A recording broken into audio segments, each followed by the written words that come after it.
I want to welcome you, the CS for Labor and Social Protection.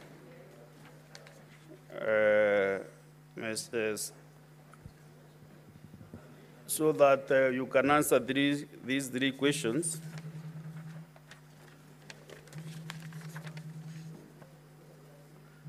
One from the Senator for Machakos County. The other two, the members who asked the other question is not Arambachare, I can see is around. So we start with your question, Senator Kavindu.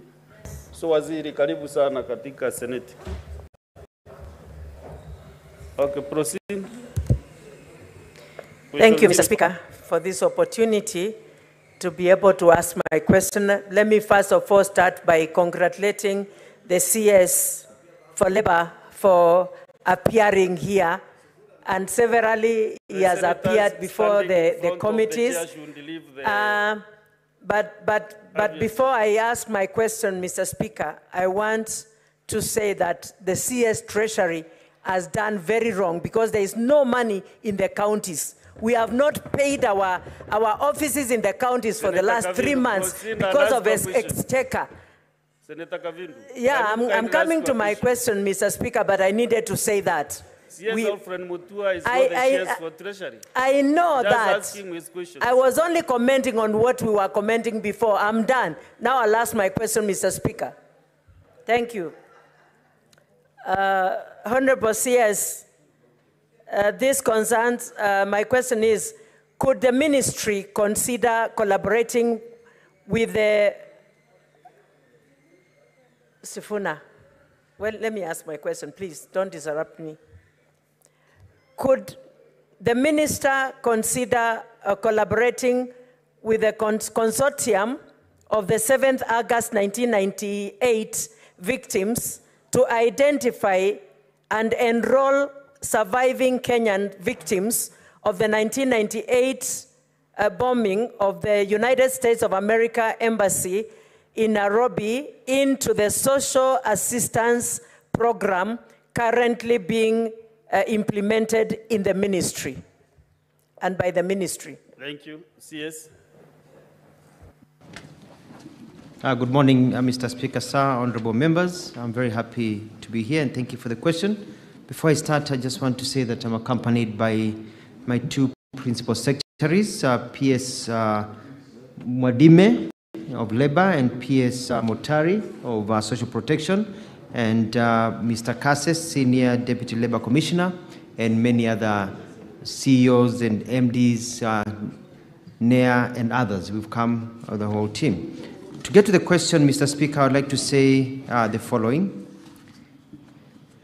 Yes, we are considering, and this is something that we're working on. The Ministry of Labor and Social Protection met with the officials of the victims Tumaini 1998 on 18th October 2023. And during that meeting, it was noted that there is need for the leadership of Tumaini 1998 bomb blast victims to provide a list of victims stating clearly their names, ID numbers, contacts, and their unique needs so as to support them. Because we needed to identify those who are genuine 1998 bombing victims. We also wanted to ensure that the process and eligibility criteria for selection into the Inua Jamii program, which requires certain exemptions to this group, may be to enable them to be targeted and enrolled into the program. And also considering that children of the affected bombing victims, the Presidential Secondary School Bursary program. Similarly, in addition to this, the National Council for Persons with Disabilities held a meeting with the representatives of the survivors on Friday, 27th October 2023. In the meeting, the team was taken through a detailed presentation of the Council's mandate and potential areas where the victims can be supported, including scholarships for disabled children, recommendations for tax waivers for persons living with disabilities, and provision of assistive devices, among others. It is noteworthy to mention that no list of victims, Mr. Speaker, has been availed to my ministry to confirm whether they meet the eligibility criteria for enrollment into the Inua Jamii program. I don't know where the failing is, but I think it's a very good question by Senator Kavindu, and I want to congratulate her for her care about this issue, because when I was the Minister for Foreign Affairs, we were in a session where she brought up the same, a similar question concerning these victims. But let me repeat that so far, we have not received any information, eligibility criteria for enrollment to the Inua Jamii program with a list of victims that we can onboard. Mr. Speaker, the possibility of including the survivors in the social assistance program is very high. The State Department for Social Protection and Senior Citizens Affairs within the Ministry of Labor and Social Protections implements 3 social assistance programs. One is the Inua Jamii program, which targets older citizens aged over 70 years and above, poor households taking care of persons with severe disability, and orphans and vulnerable children. When you look at the older persons, there is an older persons cash transfer. And as you know, our president directed that before his salary and the salary of ministers and public servants is paid, that the money is paid to our Inua Jamii recipients. One must be above 70 years old and a holder of a Kenyan national ID to qualify for the older person's cash transfer, and should have a caregiver with a valid Kenyan national identification card, and must not be in any government pension to avoid double dipping. Now, when it comes to orphans and vulnerable children cash transfer program, poor Kenyan households with any one or more of the older persons or of children, orphans and vulnerable children aged between 0 and 17 years, or basically 0.1 and 17 years, is a permanent member. A household with a caregiver is chronically ill and unable to perform his or her duties, and lastly, a household not benefiting from similar social assistance programs. C, for those with people with severe disability cash transfer program, they are meant for a poor household with a person with severe disability who requires 24-hour care, a household not enrolled in a similar program, and a beneficiary who is a Kenyan citizen. In order for the victims, and I think Madam Kavindu Senator will agree with me, for the victims of the 1998 National United States Embassy bombing survivors to be included, they should meet the criteria, which is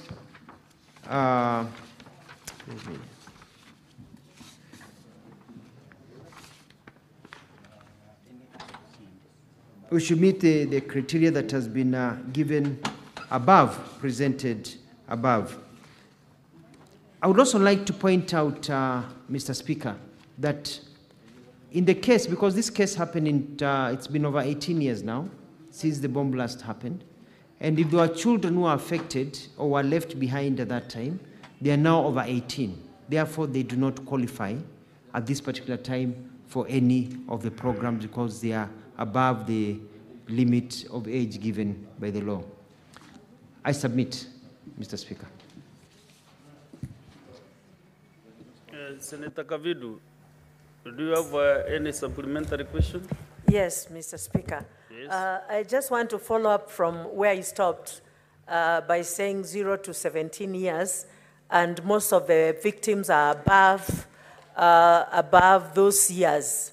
Now, is it their fault that they did not get the care that they needed until they are above the years? And what can be done for them to be compensated? Can they also, I'll follow up with the number, as you have said, and the ID numbers and clarification. I'll follow up with the people concerned, and I'll make sure that they'll come back to you. But even as we do that, can they also be registered in the cash transfers, especially the PWDs who are completely unable to do anything for themselves? Majority of them are blind, totally blind. Those should be included in the cash transfers, even if they are not at the age of 70. And the children also, the ministry should consider. Thank you, Mr. Speaker. Yes.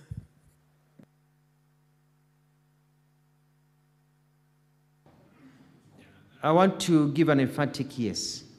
It doesn't matter whether you got injured during the 88 bomb blast, or you injured afterwards. If you are severely disabled, in our country. You deserve to be in this program. It is not as comprehensive as it should be, and I'll work on it. On the second point, I really agree with you that we need to get these teams together, and I'm directing my principal secretary not to wait, but to organize a meeting to meet with the leadership so that we can also be proactive and get the list, and working closely with you to enable this to be done. And whether you're below 70, above 70, and you're disabled, you qualify automatically, and there's a criteria of how you are tested at the hospital and you qualify. I wanted to add something that may be of interest to the House, and that is that currently, most members, you are aware, people go in the morning to pick up their monies from banks or agents. And they wake up in the morning, get a boda, get a car, they go a long distance, and they line up the whole day waiting to receive their monies, which is not fair. And His Excellency the President has been very clear about providing justice. You don't have somebody spending 500 shillings to come somewhere, spend another 200 to eat, and then you're giving them 2,000. Already the money is gone. So we are rolling out that want to roll out a program so that by the 1st of December of this year, we are going to ensure that now all the monies will be transferred to the phones or designated M-Pesa or other accounts directly of the recipients. So they don't have to leave the comfort of their homes, spend their money to go and wait for a whole day to receive the monies. We have to be a caring people, and we are going to ensure that that is implemented. Thank you, Mr. Speaker, sir. Thank you. Let us have a few other supplementary questions, but just only one question. Senator Mandago, Jackson. Thank you very much, Honourable Speaker. I have one supplementary question to the Cabinet Secretary. That Honourable Speaker, during the 1998 bomb blast, there are allegations that there are a number of staff who are working for cooperative bank who are allegedly illegally dismissed from work following the injuries they sustained from the bomb blast. Is the ministry aware, and what have they done about it, Honourable Speaker, on that matter?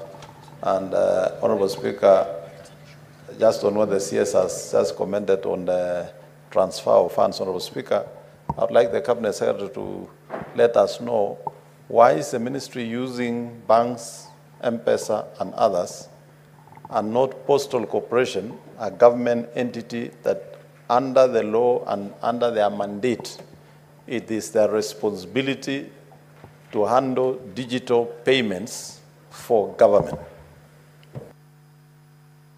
Yes, Waziri. Thank you very much, Mr. Speaker, sir. It's the issue of the staff working with a cooperative bank that were let go or working in that building. We are not aware. I've just done a bit of consultation. Maybe if they wrote to us, the letter got lost somewhere. It's not in my office. I would request, Mr. Speaker, sir, through you, the Honorable Senator, we can have a conversation and we can see whether they are organized, and they can file a complaint with us, and we'll follow up to make sure that they get their rights. They are under the law, because people shouldn't just be dismissed and then they are not compensated properly. On the second question about Postal Corporation, we carry tender processes whereby banks were onboarded to be able to transfer the monies, and the contracts are coming to an end, and so Postal Corporation is welcome to participate in the next round, even as we move into a digital fora using the technological companies rather than just the banks. Thank you, Mr. Speaker. Senator Kadri Muma. Thank you, Mr. Speaker, and welcome, CS. My question is on the system that the ministry has put in place to ensure equitable access to social protection.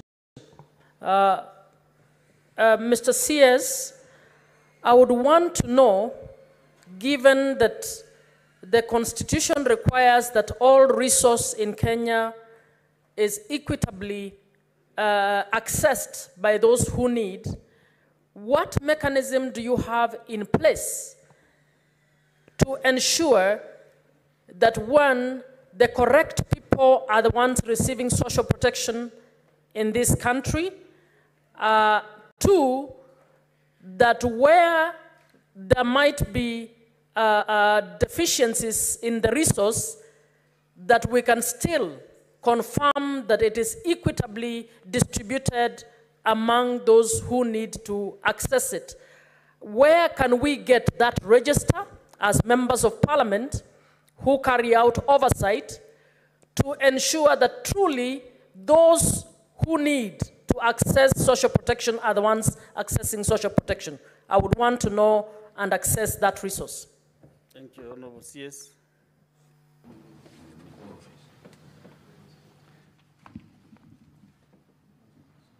Mr. Speaker, sir, thank you very much. In terms of equitable access to social protection, there's a system that has been working, and we can always improve on it.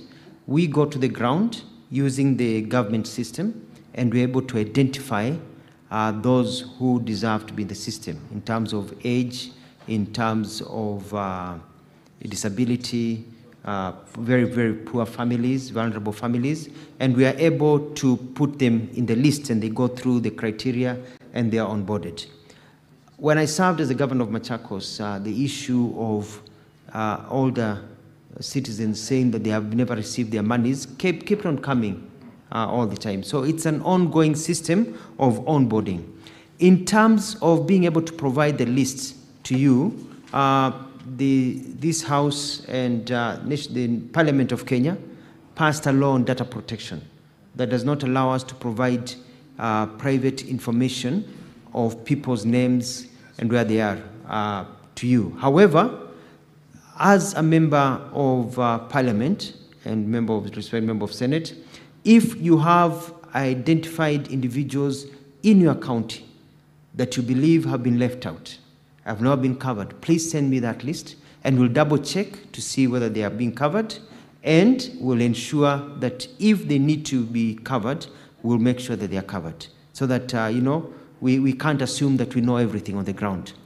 Number two, we also have cases that we're dealing with, and this is whereby some of our older citizens pass on to glory, and they're no longer here, and maybe their caregivers are still receiving some of the monies that they were receiving. So we are working on streamlining the system to ensure that that money is stopped so it can go to others deserving. And also, we'll need your help if you identify somebody has passed away and that family tells you, or you know that the caregiver still received that money, so that we can be able to work together as one country, supporting each other as members of government. Thank you, Mr. Speaker, sir. Minority Leader, Senator Mazayo. Asante mstahiki Spika. Mstahiki Spika, nataka kumuuliza waziri kwamba je, waziri anaelewa ya kwamba wale wote ambao walipatikana wamekuwa na majeraha, waliumia wakati wa ile kitendo kilichofanywa na waliofanya kile kitendo pale katika nyumba ya ubalozi ya Amerika tarehe hii, walioumia pale ndani wakiwa wa Kenya na wale wananchi wa Kiamerika. Je, waziri ana habari ya kwamba wale waliokuwa ni wa Amerika wote waliweza kulipwa fidia zao za kuumia na majeraha na wakapelekwa hospitali na wakaangaliwa vizuri sana na serikali ya Amerika? Kwanza Nitamwomba Seneta Kavindu asikize ili swali vizuri kutoka kwa kiongozi walio wachache. Hilo itakuwa kwa manufaa kwako sana. Sija kupata bwana Spika. Endelea. Asante. Bwana Spika, vile vile nataka kuuliza, je, ni juhudi gani ambao yeye kama waziri na wizara yake ikiwa husika, ni juhudi gani zinafanywa na serikali? Kwa sababu mimi nilikuwa Amerika na hili jambo nililifuata sana, lakini utaona ya kwamba zile pesa bado hazijapatikana za kuweza kulipa wale wa Kenya. Ni juhudi gani wizara yake inafanya kufikia hivi sasa kuona ya kwamba zile fidia za zile pesa zilizotolewa, manake Amerika wametoa pesa, lakini sasa wa Kenya mpaka hivi sasa bado hizo pesa hazijawafikia. Ni juhudi gani wizara yake inafanya kuona ya kwamba zile pesa zilizotolewa kuweza kuwalipa hawa waliopata majeraha zinaweza kuwafikia? Waziri, jibu swali la Senator Mazayo.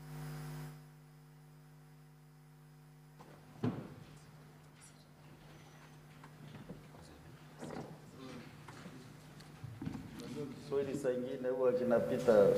Siku.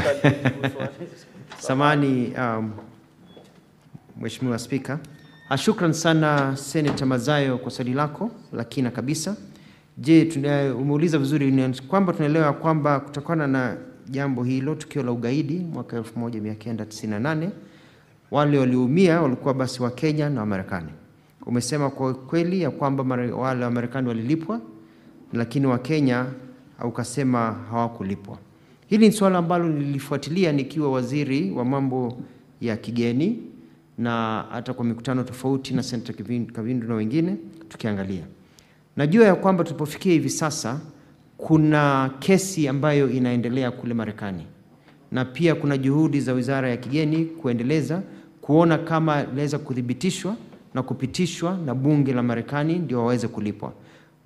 Kwa hivi sasa sina uhakika hiyo kesi imefika wapi. Naomba Senator Mazayo na waheshimiwa mnipe nafasi niweze kumwandikia barua ndugu yangu Musalia Mudavadi aweze kutupa nafasi ama aweze kutupa habari na tuweze kufahamu tumefikia wapi kwa wakati huu. Lakini pia nitaweza kulikaza na kuangalia vile tutaweza kujadiliana na hawa walioumia, tuende vile tuwasaidia. Wakati wale ambao hawajapata zile pesa wanazopaswa kupata za Inua Jamii, ambao watakuja kumuona katibu wa ofisi yangu, wale nimeongea kuhusu mambo haya, basi tuweze kuwatajia mambo kama hayo pia naweza kufuatilia, kwa sababu ni haki yao. Damu ni damu, iliyomwagika iwe ya Mwamerikano iwe ya Mkenya, bado ni damu. Kama wengine walilipwa, kwa nini hatukulipwa? Kama kuna Wakenya walilipwa, tujue ni wengine walilipwa, ni wangapi walilipwa na wangapi hawakulipwa. Niweze kufuata haki ya wananchi wetu. Hiyo ndio kazi ya serikali, kufuata haki ya wananchi wao. Asante sana Mheshimiwa. Senator Murago James. Asante sana Mstahiki Speaker. Kuna swali ningetaka kuuliza waziri, kwa sababu serikali yetu ndio huwa inasajili watu. Serikali yetu ndio inatupatia hati ya kuzaliwa. Serikali yetu ndio inatupatia kitambulisho. Serikali yetu ndio inatupatia pasipoti. Ndio inatupatia hata hati ya kifo. Wakati mtu anapokufa, serikali yetu ndio inatupatia. Inakuaje hamwezi chukua takwimu ambazo mko nazo katika mitambo mlio nayo siku ya leo, kujua mtu ambaye anafikisha miaka ambayo anastahili kupewa pesa yake ya uzee, mpaka mrundi tena mtumie fedha za umma kwenda kusajili watu na mko na kila kitu? Haingekuwa rahisi kama, kwa sababu serikali iko na kila kitu, mtu akitimiza ile miaka bila kusajili tu mnaanza mnachukua kama ni akaunti yake mnaanza kumtumia pesa zake moja kwa moja, kuliko kusumbua wazee na vilema waliozeeka na kila kitu mko nacho. Kwa nini kazi inafanyika hivyo? Ni nini hamna ya kufanya hiyo kazi ili iwe rahisi kwa kila mtu? Swali la pili. Ni moja tu Senator Murago. Nataka kusikanisha Mstahiki Speaker, ni moja, ni line moja. Naomba Senator Joyce Korir pia ulizo swali, kwa sababu ya maswali yanafanana yote. Ndio ajibu pamoja kwa jumla. Thank you very much, Honorable Speaker. Allow me to ask the CS. This is an active case that Honorable Gavindu has been following up between this country and the United States. And I want to say, Honorable Speaker, I just wanted to know whether the ministry has the exact number of the victims. And what is their age bracket? And if so, how many have benefited from any programs that the country is doing right now in terms of stipends to people living with disability or the vulnerable in this country? Thank you, Honorable Speaker. CS. Thank you, Mr. Speaker, sir. Swali la kwanza, Senator Murango ameuliza vizuri sana kuhusu tuna takwimu hizi zote za kuweza kumtambua Mkenya, na vile tumefanya hivi sasa katika mkondo huu wa digitali, tumeanza kuchukua hayo majina kutoka kwa Wizara ya Interior na kuweza kuweka katika ratiba ambayo inafaa. Tayari umeona kwa magazeti tumeongea kuhusu kuna vijana wasichana wanaitwa enumerators, wanaenda chini kuthibitisha kama hao watu wako, wengine pengine wameaga dunia, wengine pengine walihama. So pengine mzee alikuwa anaishi kule Meru, watoto wake wako Nairobi, Mombasa, wamehama kutoka Meru, wamekuja Mombasa, wamekuja Nairobi, hawako tena upande huo, ama walienda nyingine, wengine wameenda kuwatembelea watoto ngambo, kuthibitisha kwamba wapo, ndio kwa mara moja tunaweza kuwaongeza hao ambao wamefikisha miaka hiyo. Kwa hivyo ni jambo ambalo tunaendelea, ni jambo tulianza hivi majuzi, Mheshimiwa Senator Murango, na jambo ambalo tutaweza kulifanya liwe thabiti kabisa kwa siku ambazo zinakuja. On the second question by Senator Joyce Korir, yes, I agree with you, it's an active case. And unfortunately, the way it has worked for all those years, it was not being handled by my Ministry of Labor and Social Protection. It's been handled clearly as a foreign affairs issue. So for a long time, it was handled as a foreign affairs issue in terms of the number of victims, because we're dealing with a foreign country. But it is now an issue, as I've said, we are ready to onboard, and we'll be meeting the leadership of the victims, and we see how now we can regularize what should have been done about 18 years ago. Thank you, Mr. Speaker, sir. I'll request now on the same question. With 30 seconds. Yeah, please.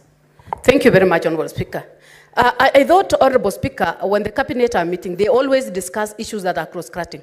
Because this is a very serious issue. We are talking about the country that have paid its people, and our people have not been paid. Failure because of the way we are handling issues and the way we are handling our data. Is it true that the ministries that we have in this country cannot coordinate to make sure that things are done the right way? To an extent that as we speak today, the Ministry of Labor has to go a long way looking for the list. Yet in the actual sense, we have the list with the Ministry of Foreign Affairs. Can we get to know the exact number of the victims? And what has the country done in terms of making sure that these people issues have been addressed? Thank you. If I can give some guidance, you know the CS, and he didn't know you request that list when he came here. So maybe you can give the ministry time to compile that data and then to provide to the Senate, to this House. But where he sits, I'm afraid he cannot be able to give the list now. But he can be able to work on it. And then number two, the question by Senator Kavindu is not now on the compensations. It was specific on whether these people can be recruited in the ongoing programs, like OVCs and the older people. So if Senator Kavindu wants a substantive question, you ask substantive question on compensation of the victims.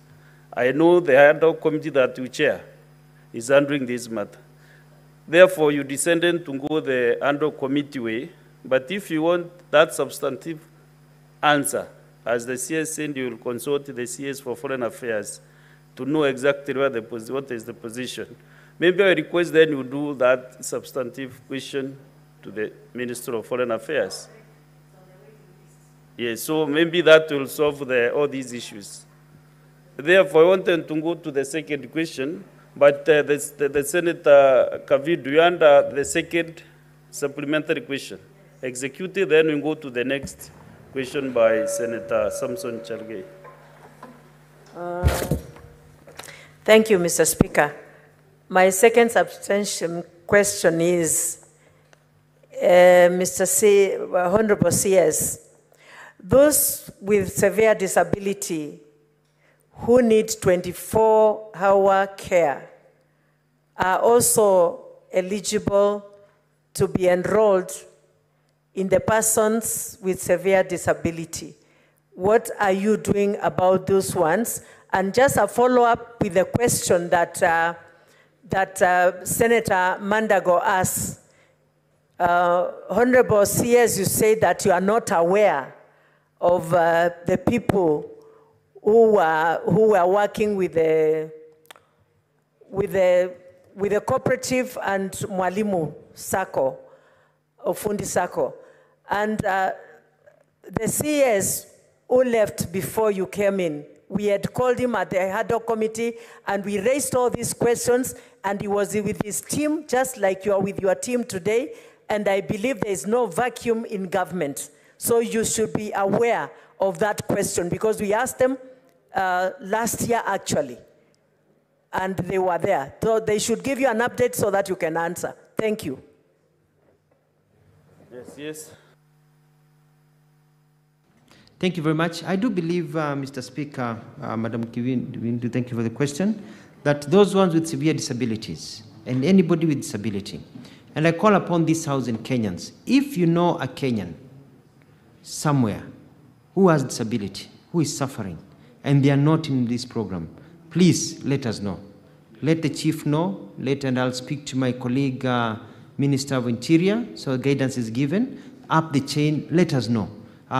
Let them talk to the MCA, talk to members of parliament, either to the MP or the senator. Let me know, and I can assure you I will take action immediately, because, you know, we are this country. Some people cannot just suffer as if, you know, they are the wretched of the earth and others are doing well. The second question about, and I'm well guided, Madam, about the question that was given to my predecessors, and so I will follow up and will provide as much information as we can. Thank you for that guidance. Thank you, Mr. Speaker, sir. Thank you. Let's go to the next question. Question number 051. Senator Chaligay, can you ask your question? Thank you, Mr. Speaker, sir. I raise first one to Standing Order 51C. I will give you the opportunity. Let them proceed with Mr. Speaker, I raise under Standing Order 51C 6. A cabinet secretary shall appear in person on the day of which the respective question is listed for response. One shall respond to the question. That is B. C, may, with the permission of Speaker, make a statement. Mr. Speaker, I'm raising on Standing Order 51C6. Because, Mr. Speaker, I don't know what happens when a cabinet secretary comes with a half-baked answer or a kindergarten-like answer against the responses that they, and it is Mr. Speaker, in the response, he has indicated that they are attached. Yes, Mr. Speaker. Using unparliamentary language. Okay, when he comes with unsatisfactory answer, because the response I have received, Mr. Speaker, said there is no list attached. And even in the response, I was given not within 24 hours that you have, Mr. Speaker. Can you ask your question, then you prosecute your issues first? Okay, Mr. Speaker, but I want to register my displeasure by that response. But let me ask the question, and you will realize, and the members will realize, Mr. Speaker, that no justice was done to this question. Mr. Speaker, I rise to ask question number 051 on the following. To ask the Cabinet Secretary for Labor and Social Protection. One, what are the roles of National Employment Authority, NEA, in the recruitment of Kenyans seeking job opportunities in foreign countries? And could the Cabinet Secretary state the requirements to be met by recruitment agency permitted to operate by NEA in the country? B, Mr. Speaker, could the Cabinet Secretary provide a list of recruitment agencies cleared by National Employment Authority, and what steps are used to ensure that all companies registered under National Employment Authority Integrated Management System, NEMIS, are monitored and regulated? Mr. Speaker, Part C, could the Cabinet Secretary also provide a list of Kenyans who have successfully applied for jobs in the diaspora following the numerous agreements between Kenya, for example, like the other day with Germany and other nations, and including the countries that are deployed to avoid misinformation? Mr. Speaker, finally, what is the status of the investigations into the operations of Messrs. Worth Star Africa Limited, an agency operated by one Pastor James Wanjohi that reportedly defrauded Kenyans over Kenya shillings 600 million with a promise to assist them secure jobs abroad? And could the Cabinet Secretary state the plans, if any, to compensate these victims, the Speaker? I thank you. Yes. Thank you very much. Thank you very much, Senator Cherengai, for your question. The role of the National Employment Authority in recruitment of Kenyans for jobs in the diaspora is well stated in our documents. It is, and I'm going to go through them quickly, to advise on the formulation of employment policies and strategies for national and county governments, facilitate the employment placement of job seekers internationally, and facilitate the implementation of national policies on employment. There is also a secretariat to the vetting committee, licensing and accreditation of private employment agencies, regulation of the activities of private employment agencies, collection, analysis, and dissemination of labor market information, building the capacities of private employment agencies, sensitizing and advising job seekers, handling complaints from job seekers, promoting ethical recruitment, and cancelling the registrations of an employment agency that fails to observe the provisions of the existing laws and regulations. The requirements to be met by recruitment agency to be permitted to be operated by NEA is in our website, which is www.neaims.go.ke. But I've also listed them here for Senator Cherengai. There's an application letter for registration, a certified copy of the certificate of incorporation as a limited company, company articles and memorandum of association, company CR2 for the current year, must have a minimum share capital of 5 million shillings, a copy of a county government license, show that you are operating legally, company tax compliance certificate for the current year, registered and fully equipped physical office with the prescribed sizes. A company director must also submit a copy of his or her or their IDs, 2 passport size photos, current police clearance certificate, a valid work permit in case of any foreign director, certified academic certificates, which must be certified by the Directorate of Quality Assurance of the Ministry of Education. Company manager must also submit the following documents: a degree certificate in business-related field from a recognized university in Kenya, that is also certified by the Quality Assurance of the Ministry of Education, an appointment letter to work for that company with clear terms, and a copy of an ID. Mr. Speaker, it is very clear that the process is heavy, that you really need to qualify. And these are very many requirements. You need to qualify because we need people who are in this industry and we need people who are valid. That's why we ask all these questions, all these documents, including a visiting of the space where they work to ensure that it is not a briefcase company. And then you are given your document. The second question about vetting by Interministerial Vetting Committee. An interministerial committee vets all private employment agencies seeking registration and renewal of licenses. It consists of the ministry responsible for labor, immigration, internal security, foreign affairs, and the AG. During the vetting, the applications made by private employment are looked at, and making the independent recommendations approval or non-approval is also deliberated. In other words, it is not enough for you just to provide the documents. It's not enough that you qualify. Yes, we take you one step further. Yes, you may qualify on paper, but should you, in terms of national intelligence, are you a crook? You know, have you been bad somewhere else? Are you working with other people? Are you, we go further to ensure that the vetting weeds out the bad people. And the vetting, from what I've learned, is that out of the people vetted, about 30 to 40% never qualify, even though they had the documents. So it is a real operation to ensure that we get the best. So the government here does its job. After approval, you pay a full registration fee.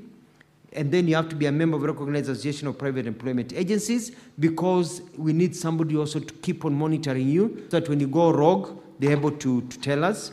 And then you execute 1.5 million security bond to the bank. This is for people who are engaging in foreign recruitment.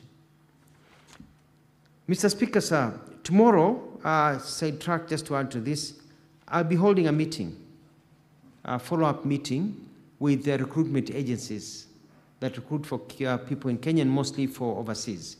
We had a meeting about 2.5 to 3 weeks ago where we deliberated about how we can work together. How do we cut the bureaucracy? How do we identify the crooks? Where is the problem? How do we reform National Employment Agency? How do we reform the National Training Institute, NITA? How do we reform the Labor Ministry to ensure that it is current in terms of the needs of the market? And so we've been holding meetings, and even after this session, I'm going to hold a meeting with my staff to deliberate on new regulations and new policies that we will announce tomorrow after we've had this public participation with a team to streamline this industry, to toa wakora, and to ensure that it is efficient. The list of recruitment agencies cleared to operate by NEA can also be found in our nims.go.ke. It is current. Some fall out every day, some are added every day. So if I can give you a list today, and tomorrow you say, how come this company is no longer in the list, or how come this company, because it is alive. As we sit here, there are others being onboarded, the others being removed. And it even shows you the ones that the licenses have expired and who are in the process of renewing. One of the things that I'm going to announce tomorrow is about the duration of time of the renewals.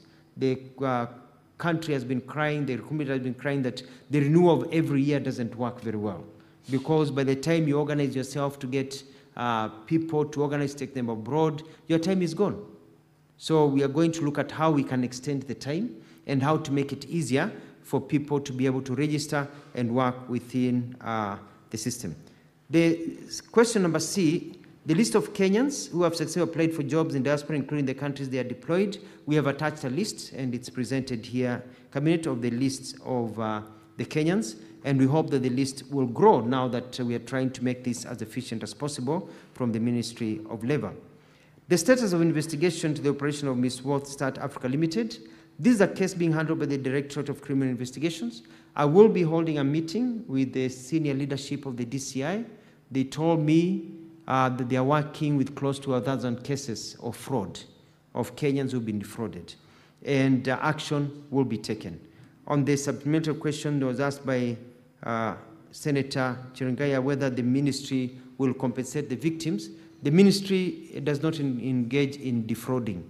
But the person who defrauds, if they are found guilty, arrested, charged, if they are found guilty, then I think part of the requirement will be for their assets to be taken and compensation to be done, not just for them just to serve time, but they need to repay back the money that they stole from innocent Kenyans. Thank you, Mr. Speaker. I submit. Senator Chalagai, do you have any supplementary question? Point of order, Mr. Speaker. Not point of order, but it should go on record that the Cabinet Secretary is misleading the House. You know why? The list is saying he has filed through the Secretariat. It's not there. So why is he playing with the minds of Kenyans? Mr. Speaker, we are serious people. We don't work up here to come and joke around. If the CS cannot take his work seriously, Mr. Speaker, he should be sanctioned, because the issue Kenyans, Mr. Speaker, have been conned daily by fake recruitment agencies, Mr. Speaker. So I find it a disrespect to this House that a whole Cabinet Secretary, who is not new, to come before the Senate and mislead the House, to mislead people who have sat even in Cabinet, including Senator Onyonga, who was Assistant Minister, Mr. Speaker. Is it even fair? The Cabinet Secretary must, Mr. Speaker, apologize to this House for lying, Mr. Speaker, not lying, for misrepresenting, Mr. Speaker. Senator Chalgai, Number two, Mr. Speaker. Just have your seat. Okay. For some communication. The Secretariat is following up on this list to check whether it was attached or not. So before you make those allegations, let us first confirm You know, Senate is House of Records. We confirm first, and then you can maybe comment. But what I want to do is to ask the secretary to confirm whether this list was attached, and also your officers also to counter-check whether they did it. But meanwhile, you can ask your supplementary questions. Mr. Speaker, and you have to note that unless you struck off the answered, because in his response, the CS says he has attached. So I hope the Secretariat will strike out that part of the answer so that we don't mislead Kenyans. One question so that I allow other colleagues, I'll come later for mine. Mr. Speaker, you agree with me, and this is my first supplementary question. No wonder Kenyans are conned daily. Because if the Cabinet Secretary cannot provide a list of cleared recruitment agencies in the country by telling Kenyans, Kenyans to go to website, how will be somebody in Machakos, somewhere in Tala, have an internet? If the CS could come and table the list of all recruitment agencies, those who have been blacklisted, is it hard, Mr. Speaker? How will his grandmother somewhere in Makweni in Wote know from where Mr. Kafuluka comes from, Mr. Speaker? Mr. Speaker, it must be even my own grandmother somewhere in Nandi, Mr. Speaker, even in Bomet, how can they go to website? No wonder, Mr. Speaker, everybody is gone. Can the CS, Mr. Speaker, even in Meru where you come from, can the CS table the agencies that have been cleared to do recruitment, that have been blacklisted, Mr. Speaker, that are pending clearance? Then I can have satisfaction of my response to us. Otherwise, if it doesn't table, Mr. Speaker, then we are gerrymandering with the lives of Kenyans. Senator Chalege, you know the one went digital a long time ago. And that is why I think in that spirit, the CS is maybe requesting you to just click on the website and get the list. Because the one has gone digital on so many things. Do you have a smartphone with you? Do you have a smartphone? We can test this website, whether it is working. No, I've just asked you a question when is it. See, I thought I should go on record. Mr. Speaker, this is not about Cherargei, it's about the ordinary Kenyans in Kibra who don't have smartphones, Mr. Speaker. How many Kenyans today have smartphones? Senator Even Chalege. in Meru itself. Senator Chalege, It might be 1%. Because this is your question. I'm just asking whether you attempted even to click on the website. Did you try? I am asking on behalf of Kenyans, Mr. Speaker. Senator It is the Cabinet Minister, Mr. Speaker, to provide information. Even in Nandi, the people who can access smartphones across the country are less than 1%, Mr. Speaker. So it is not fair, Mr. Speaker, that you allow the CS to slide with. No, the CS will answer your question, but I was just asking you a supplementary. No, I can prove, yes, but Mr. Speaker, I didn't get that information because when you go to website of NEA, there is no recruitment that has been blacklisted, that is pending approval, that is functional, including first choice recruitment agency, the worldwide, Mr. Speaker. So the point, Mr. Speaker, we are asking these questions on behalf of Kenyans. I'm not asking on behalf of Cherargei or my family or my other interests. But also, Senator Chalege, don't you know that also Kenyans would like to know whether you are able to use internet? Waziri, respond to the question. Thank you, Mr. Speaker, sir. I'd like to say that as far as I know with my records, I signed the list. I attached it, and it was delivered to Parliament. We'll follow up with my staff to see whether the people did the right thing. So I cannot say it is attached if it is not attached. As part of my answer, it was delivered. And so we'll check if there's any misnomer. My apologies, it will be given, but I believe the list is provided because I looked at the list, I signed it myself, and got it attached. Number two, Mr. Speaker, it is important, I want to say two things. One, Kenyans who are applying for jobs, applying for a job is a full-time job. If you want to apply for a job and you want to go and work in India, in Turkey, in Saudi Arabia, in many countries, if you're applying for a job, you do research about the job. from wherever you are. And you may not have a smartphone, but you're a young man, and the Gen Zs who are applying for this, they have access. They can talk to somebody with a smartphone, and they can be able to look. What I want to tell Kenyans is this: be very careful about recruitment agencies that come to your village and tell you they're recruiting you and they want you to send you to overseas, and that you need to pay them some money to process your documents. That is why we have this list that is alive. And I know paper is important, because the list I may even give you, the list I've given you on paper, has already changed because it is live. And in the words of US presidential candidate Kamala Harris, we are not going back. We have to move forward with technology. We can't continue going back on paper. We need to move forward with technology. So I do understand the challenges that we are facing. That is why the government is rolling out the digital network that is going to encompass basically every village in our country where there are schools, and so that we ensure that people can be connected and you can actually log in for free and be able to check. So I urge Kenyans, and they can talk to their leaders, to their senators, and I like the spirit Senator Cherangai has in protecting his people. Talk to your senator, talk to your MCS, say this person has recruited me. Are they valid? So we can double check so that you are not conned. The other thing that I'm doing is that I want to work with the agencies in a way that if the agency, because the agencies are being paid a fee, a commission, that wherever it is possible, which should be about 90% of the time, they should not charge a Kenyan for any processing fee. So they absorb that as part of their cost, so that Kenyans are not defrauded, being told, pay this amount of money, we'll take you overseas. Unauza shamba, unauza gari, unauza, all your savings, you put them there, and then you find the person is fake.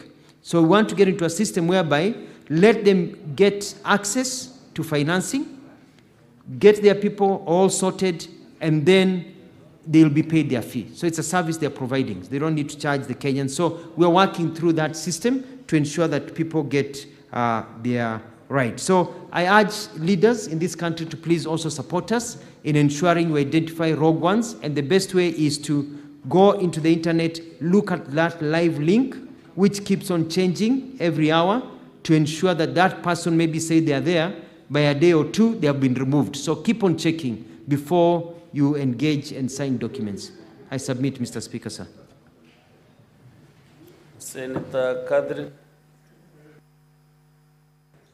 Thank you, Honorable Speaker. My question to the CS is whether to confirm that the government has appropriate bilateral agreements that have safeguarded the rights of all workers being recruited to go and work abroad, in particular noting that a number of very vulnerable workers have ended up abroad and come back in coffins, and most of those are not the kind of person you seem to have in mind who goes to a website or who has a smartphone that would actually do the research that you are thinking of.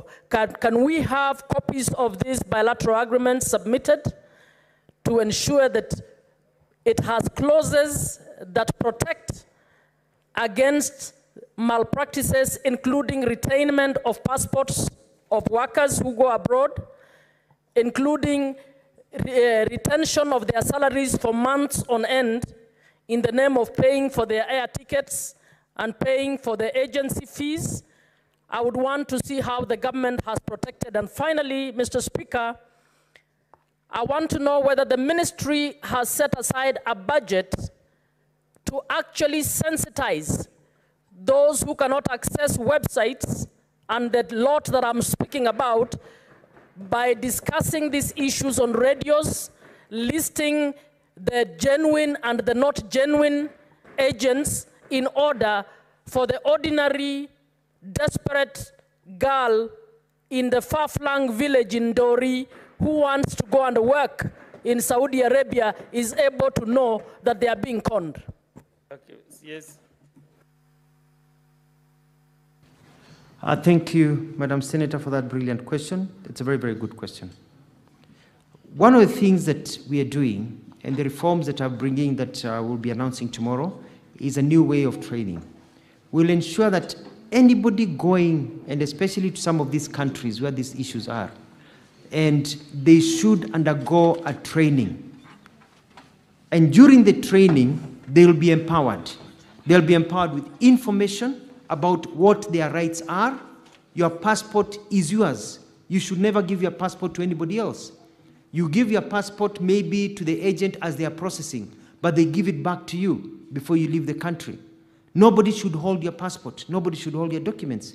We are going to empower them on how to get in touch with Kenyan government officials, of how to protect for their rights so that they're empowered. I'm going to ensure that the system is streamlined, that before anybody leaves our country to go get a job, they know they can count on this country. Mr. Speaker, sir, on the question about the budget to sensitize, I'd like to say I'm even going to take it a step further. We can't be operating from Nairobi. Kenya is not Nairobi. I'm working on a program to go and visit basically all the constituencies, all the counties to start with, where we will have meetings with agents, with jobs, with programs of enlightening Kenyans, working with county governments, but also mostly with members of parliament, so that we can be able to empower Kenyans and give them the information. And we'll be able to communicate to media and vernacular stations. We'll be able to tell the stories that we are telling so that people are aware. And I'll even go a step further with the guidance given, whereby we are going to run adverts and communication programs to empower Kenyans. Not only about the challenges they face, but also of the various opportunities. Mr. Speaker, sir, I'm currently looking at it this way. When I was on my way back from Germany, I met a number of Kenyans at an airport in the Middle East, and they were working, you know, security guards, others were working in hospitality. Then when I was there, I met a Kenyan who was coming back, said he works in that country as an engineer. So the jobs you're talking about are not just the household jobs that people talk about. We are talking about a data bank of hundreds of thousands of jobs that we want to accumulate for people who are journalists, for doctors, nurses. We have a demand for nurses, but we realize that nurses don't even know that they are needed, you know, and we are working on all this. There's a question I want to, Mr. Speaker, to reply, and that is the issue of depositing all our agreements.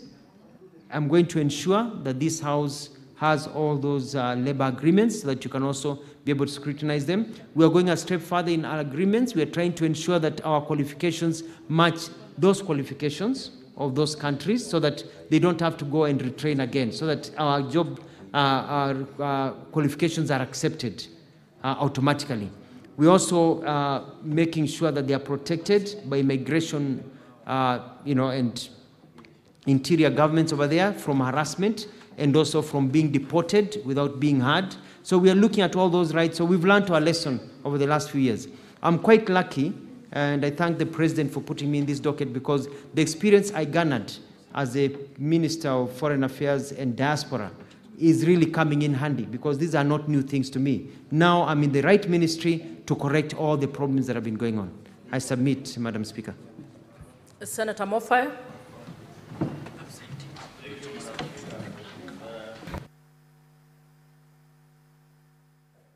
The mic is defective. It's working.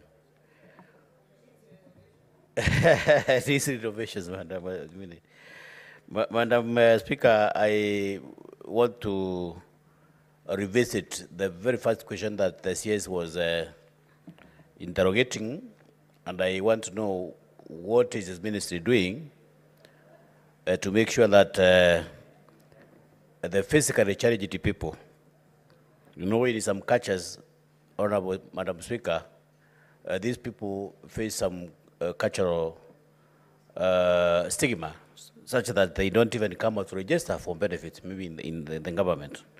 What initiative is the ministry trying to undertake to make sure that these people are whipped into registering so that they can benefit from your ministry? Number two, Honorable Speaker, we have seen very old people travel to far-flung places in search of these benefits.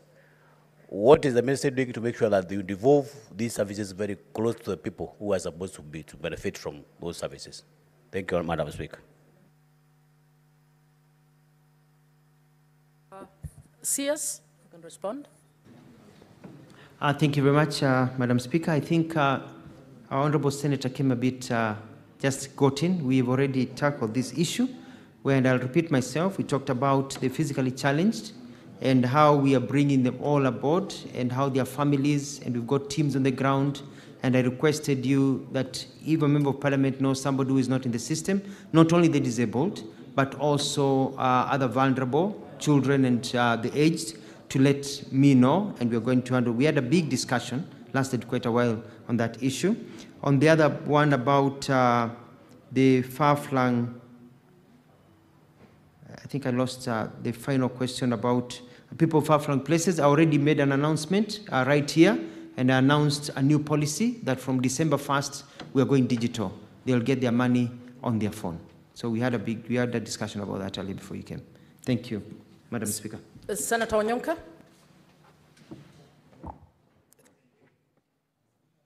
As Senator Onyonka is speaking, I'd request Senator Wafula to come in so that we move on to the next question. Thank you.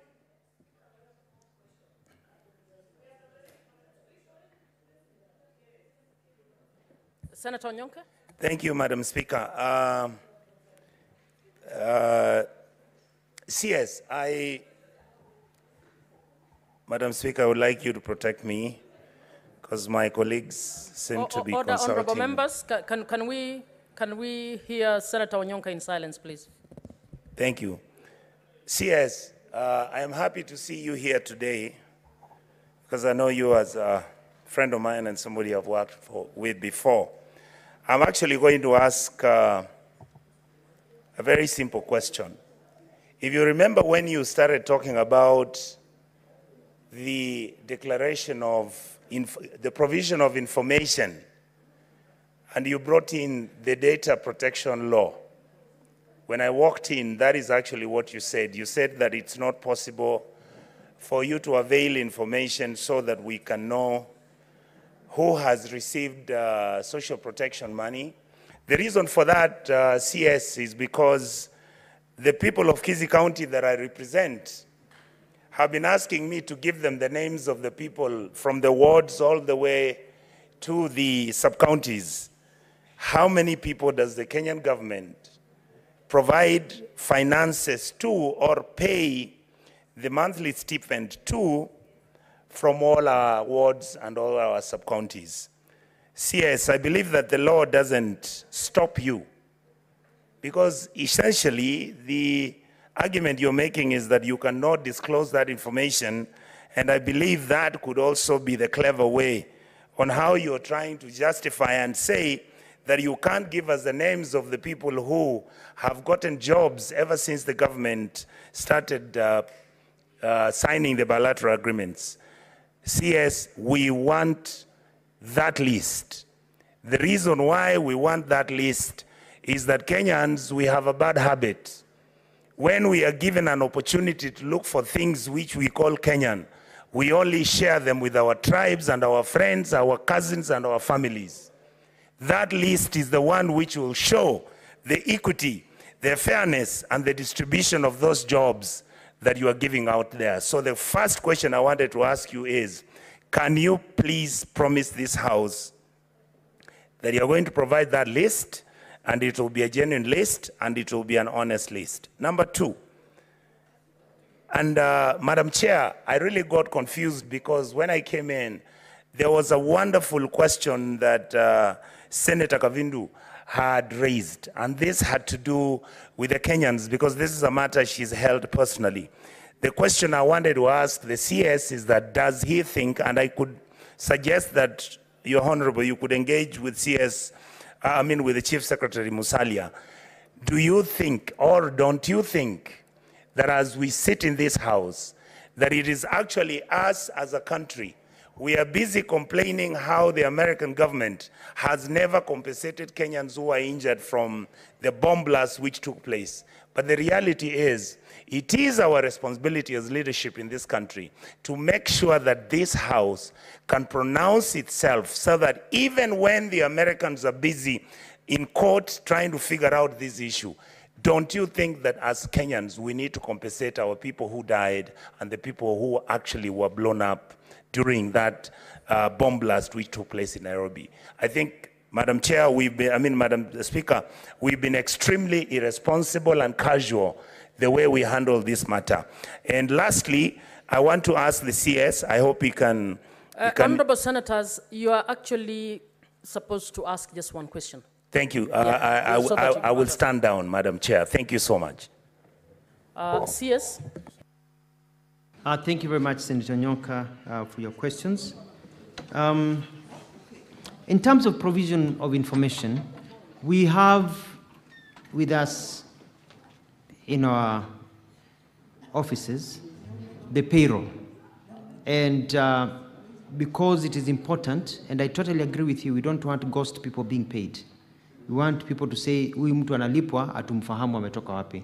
I have no problem of any individual member of parliament in the National Assembly asking me, can you give me specific information, so that, because I can be able to give you that information, so that you can be able to double check and ensure that those people that have been listed are within your area, so that you can also help me also identify, maybe some have passed away and they're still being paid, others are moved to other counties and they're still being paid under the name of your county, etc., etc.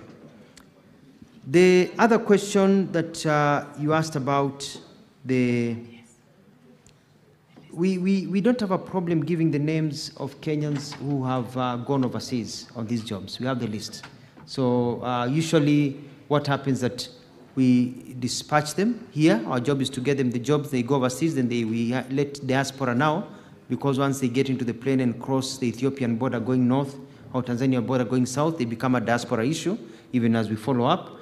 But we are now keeping tabs to ensure we know where each Kenyan is and where they work, because any Kenyan who is in distress is important to us.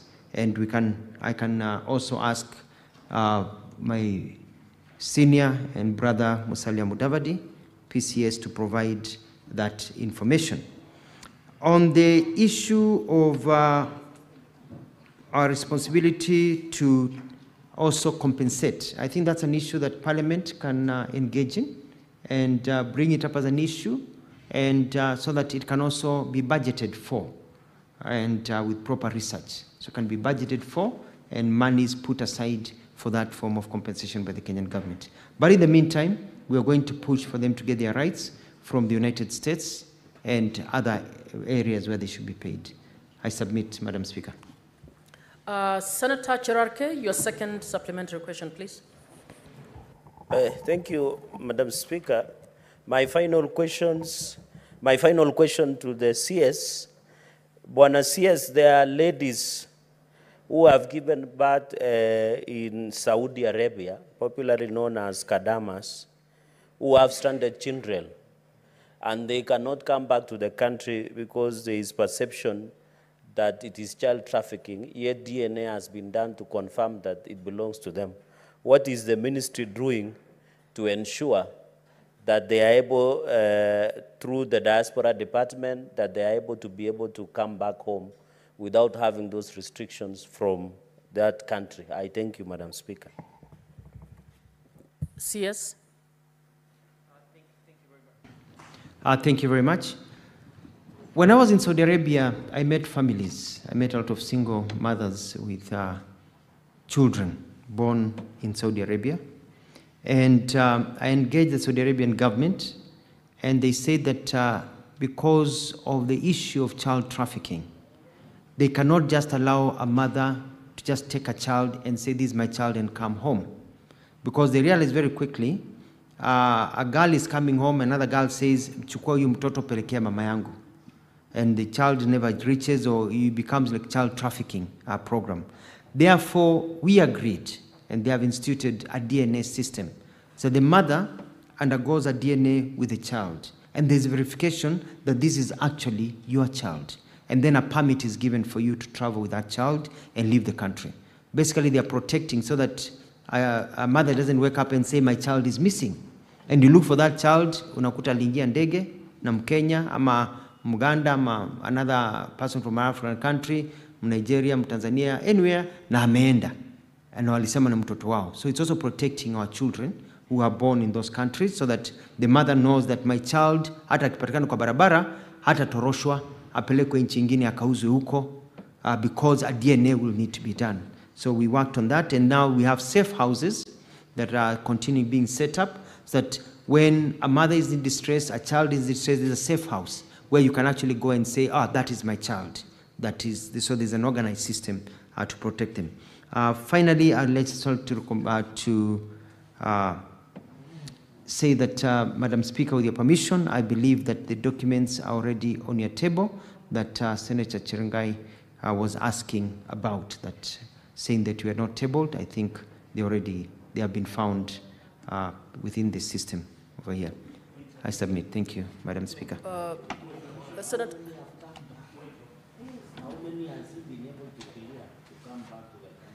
Madam Speaker, if I can answer that question that I overheard, is that... he wants to know how many children have come back. I will...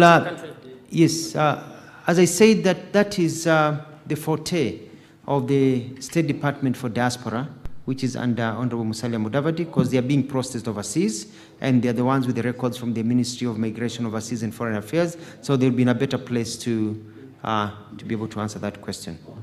Thank you. Senator Onyonka, no, you can't, no. Was it a point of order or what? On what? Been provided.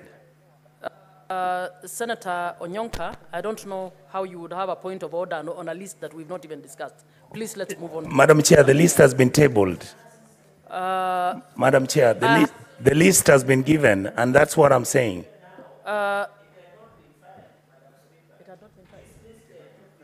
Yes. And the list doesn't have individuals, and it just has numbers, Madam. There is no information on this thing. Senator Cherarke, do you want to just speak to the list quickly? Madam Speaker, you know, when you table documents, you know, the Senate has the jurisdiction of High Court, as you are a senior counsel in this republic.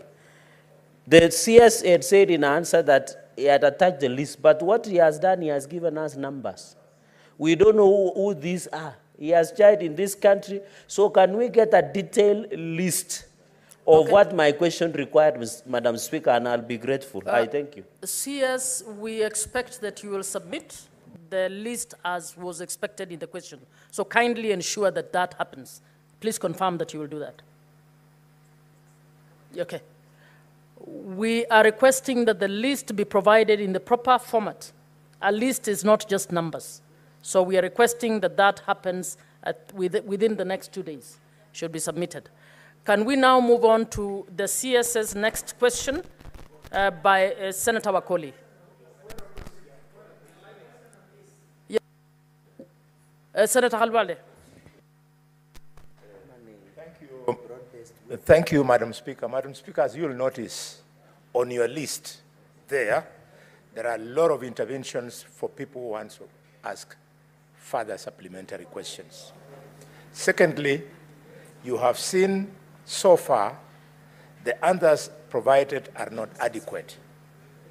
I plead that you consider stepping the question down so that the minister can be given another opportunity to respond to these things. We have very serious matters on these bilateral agreements. Madam Speaker, Kenyans remember that African tribal chiefs allowed slave trade to thrive, and the reason was the people who are coming for our people wanted labor that was free. This time, they are looking for cheap labor. We want to interrogate these things, Madam Speaker. Senator Halwale, you are prosecuting your point as you are speaking about procedure. There is nothing wrong with the procedure that we have. As Speaker, we manage the time. We have another question, and we have another CS in the waiting room with 8 questions. I beg that we consider that we need to do this. We cannot step down the question and assume that we just continue because of this question. But the next question is actually to the same CS. So you get opportunity in your supplementary to also prosecute the cases you wanted to prosecute, for those who will get the chance. Senator Wakoli, please. Thank you, Honorable Speaker. I have a few questions to put across.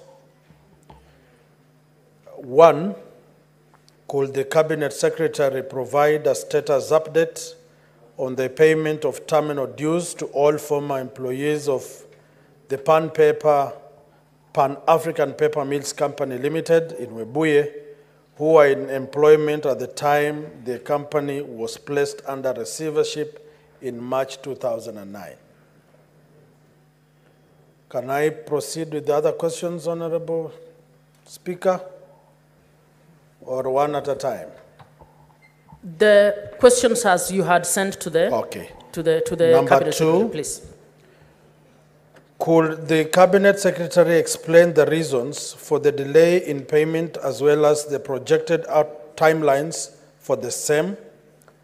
And three, what is the government doing to expedite payment of terminal benefits of the former staff? Thank you, Honorable Speaker.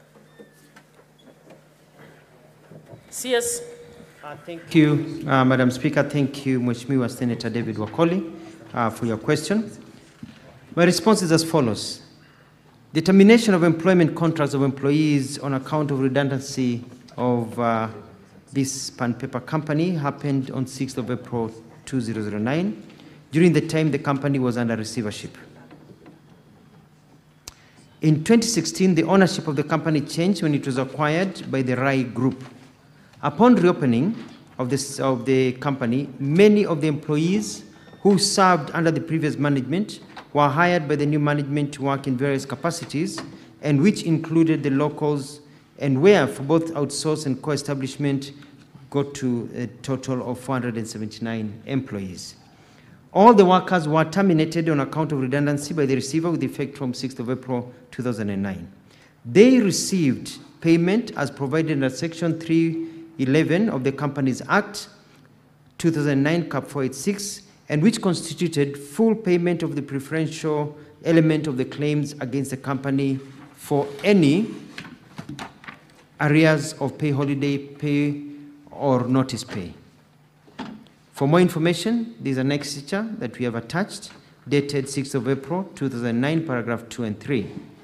The State Department of Industry in 2021, using documents from the receiver manager, which is PricewaterCoopers company, was able to recommend payment of 229 plus million as terminal benefits to former employees of Pan-African Paper Mills Company Limited. And that is also annexure 2. And also you can see there's attached a letter from the ministry in charge of trade. And so that's the first question. On the second question, whether the delay on payments, why have they been there, and the reason is as follows. The State Department for Industry, which was directed to pay, made a request for funds to the National Treasury in May 2021 and October 2023.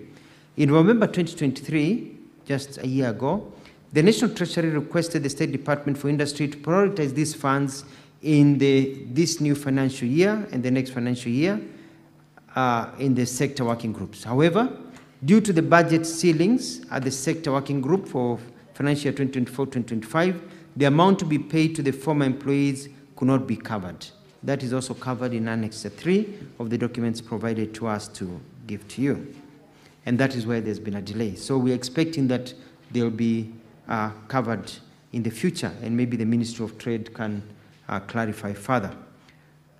The question number 3 was, what is the government doing to expedite payment of terminal benefits to the former staff? And the response is that the Ministry of Investment, Trade and Industry, through the State Department of Industry, communicated to the National Treasury in December 2023, appealing for additional funds to enable them pay dues to former staff.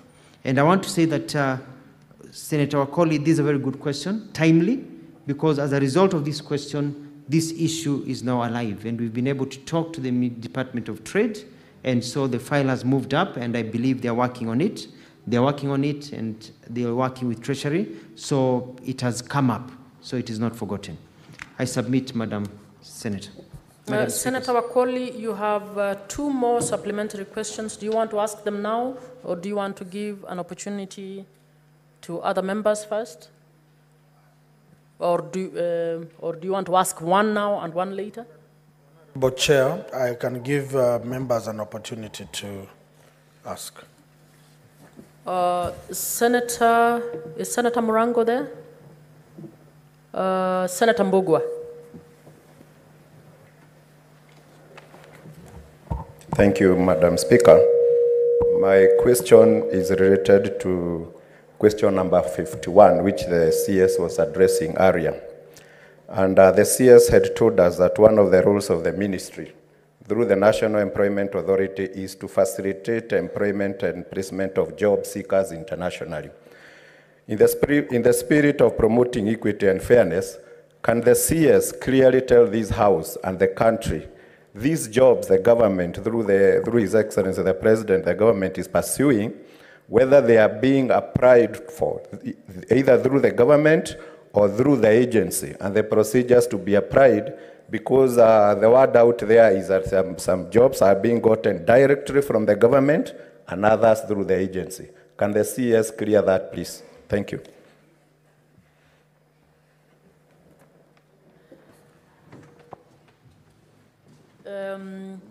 Honorable members, actually the CS is supposed to be answering supplementaries in respect of this other question. I can see members had many questions on the earlier one. So I'll allow a quick response to that. Thank you, Madam Speaker. Just very quickly, and it's also good for the country to know that the system works this way. There are jobs in many countries, but our people cannot work in those countries because we don't have bilateral labor agreement that Kenyans can work in those countries unless they are employed by a company and they go through a process. So the reason we sign BLAs, bilateral labor agreements, is for them to be able to say, okay, out of the jobs that we want people to come and get visas for, we are going to allow Kenyans to be part of that list. So if the jobs are 100,000, so you know Kenyans can compete within those 100,000, others will go to other countries, but now the door has been opened for Kenyans because the door is closed in many places where we can't go because there's no agreement between the countries. Then the jobs are sourced 2 ways. The main way is that governments in those countries are not the ones employing, it is companies. Companies work with agencies. So a company there will decide, I want to get so many skilled nurses to come and work for my hospital. They normally look for an employment agency there that now comes to source them in Kenya. Or they write to an agency in Kenya and ask them whether the jobs can be, where they can get those jobs. And they get what are called demand. They are called demand letters. We say, we've got 500 nursing opportunities, and it's given to this company. And then the company says to NEA, to us, that we've received this order. That's number one. So normally you let the employment agencies do their work. They're the ones who know how to do the interviewing processes, the identification, the follow-up with the police for documents. That's their work. It's not the job of the government to handhold people. Number two, there are what are called government-to-government job, where the government says, as a government, we want to employ for a government institute Kenyans, and we ask the government to seek. So the Ministry of Labor now runs advertisements and welcomes those who are employing the government agency in that country to come here, and we provide for them, the Kenyans, to be interviewed by them. So that becomes a government-to-government job placement. But those are few and in between. Majority prefer to go through agencies because that's a style that is used all over the world. Thank you, Madam Speaker. Senator Kio. Give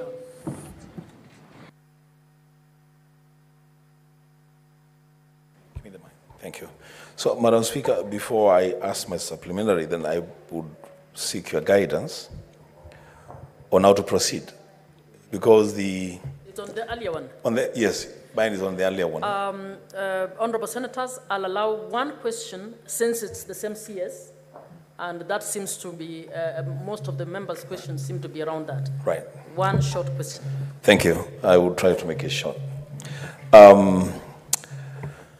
So, Bonasias, thanks for coming and thanks for your responses to the questions by members.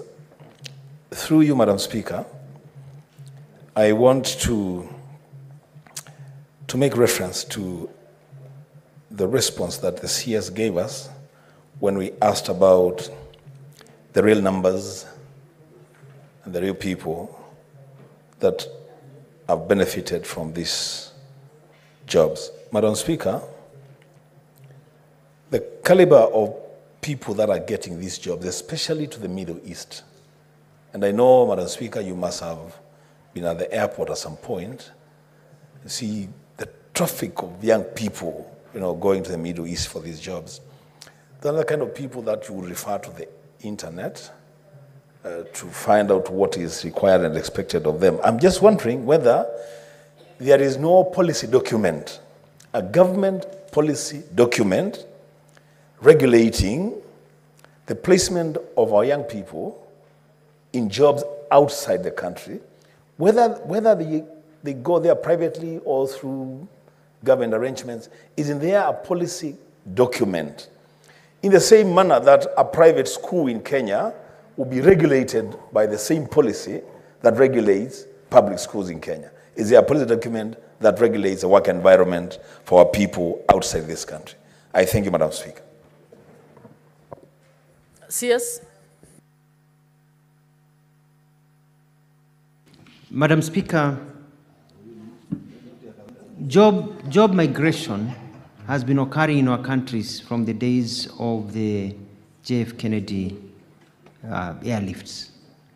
And Kenyans are free to wake up today, go to internet, and see there's an aeronautical job for an engineer at NASA and apply while they're in Kenya. And they are interviewed and they get the job and they're able to leave and go outside the country to work. Normally, we ask Kenyans to let us know. When they go overseas, they go as diaspora.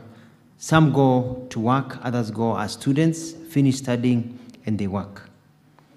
We cannot start telling Kenyans that you have to tell us exactly where you are going every time you go to the airport and demanding invasion of their rights.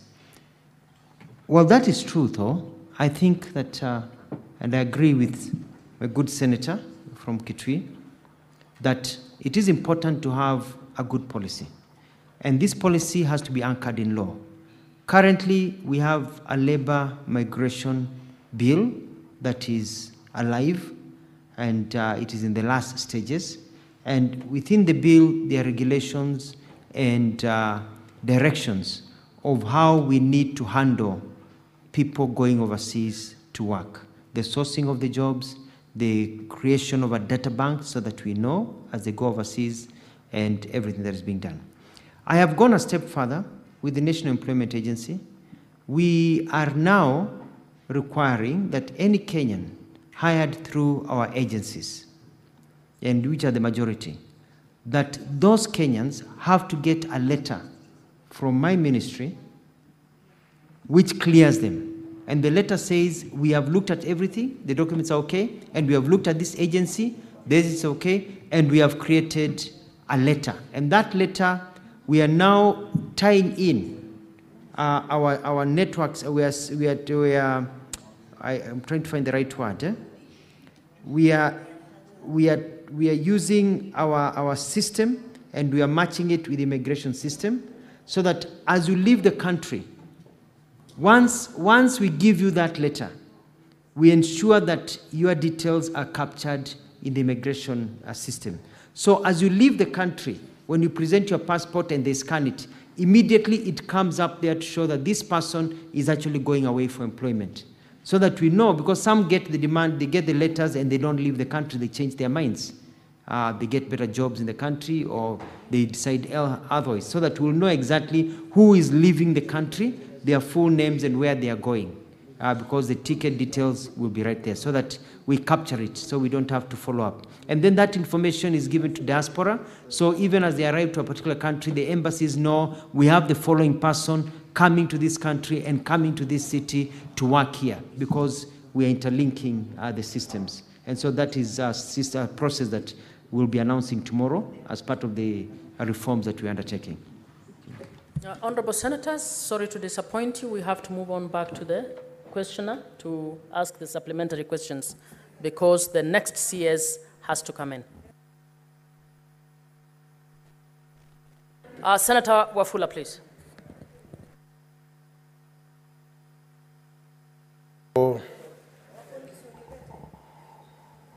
Honorable Speaker, I think people are misbehaving in the House, Honorable Speaker. We are not in an auction ring, Honorable Speaker. Chwele especially. I want to ask my good sister to say something.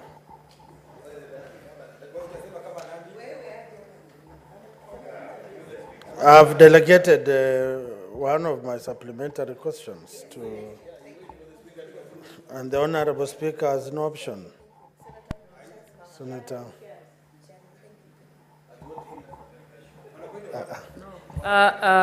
Honorable Wafula, Yes. you ask your questions or you sit down if you're done. Now I'm Thank you very asking. much. I've disallowed the delegation. Honorable Speaker, maybe my question to my good CS. Probably through your indulgence, since this matter has taken a long time, I will recommend that we can organize through your office and the State Department for Industry, the one in charge, to have a clear roadmap on how we can clearly handle this matter and set these people free. Thank you. CS? Thank you very much, and I do agree with the Honorable Senator David Wakoli. It's important, and I want to give my undertaking that as soon as I get back to the office, I will write a letter to the Minister in charge of Trade and Investment, and will make a copy available to you for follow-up, urging that we put together a team to fast-track and be able to monitor these issues. Otherwise, they can fall on the side. I want to thank you, Madam Speaker. Thank you so much, CS Labor and Social Services, for staying with us long in this session. I'd like the CS can now be escorted out, and you can invite the CS for roads and transport to come in. Thank you.